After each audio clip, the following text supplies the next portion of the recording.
Jahon chempionligi sovg'alari, ya'ni kubok va oltin medallar safiga yana bir qimmatbaho sovg'a qo'shilmoqda. Siz Press Futbolga obuna bo'ling, men esa sizga bu haqda batafsil gapirib beraman.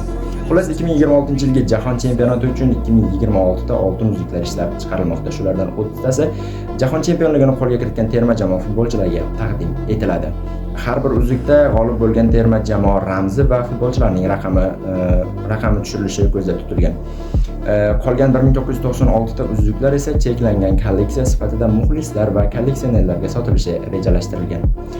Bundan tashqari, norasmiy manbalarda xabar berilganidek, birinchi taymdan keyingi 15 daqiqalik tanaffus yarim soatgacha cho'zilishi mumkin degan xabarlar asossiz bo'lib chiqdi va birinchi taymdan keyingi o'sha 15 daqiqalik tanaffus bor yo'g'i 17 daqiqa davom etadi va shu 17 daqiqa futbolchilar dam olib olishadi, murabbiylardan ko'rsatma olishadi, stadionda esa shou, konsert, shunga o'xshash tadbirlar bo'lib o'tadi.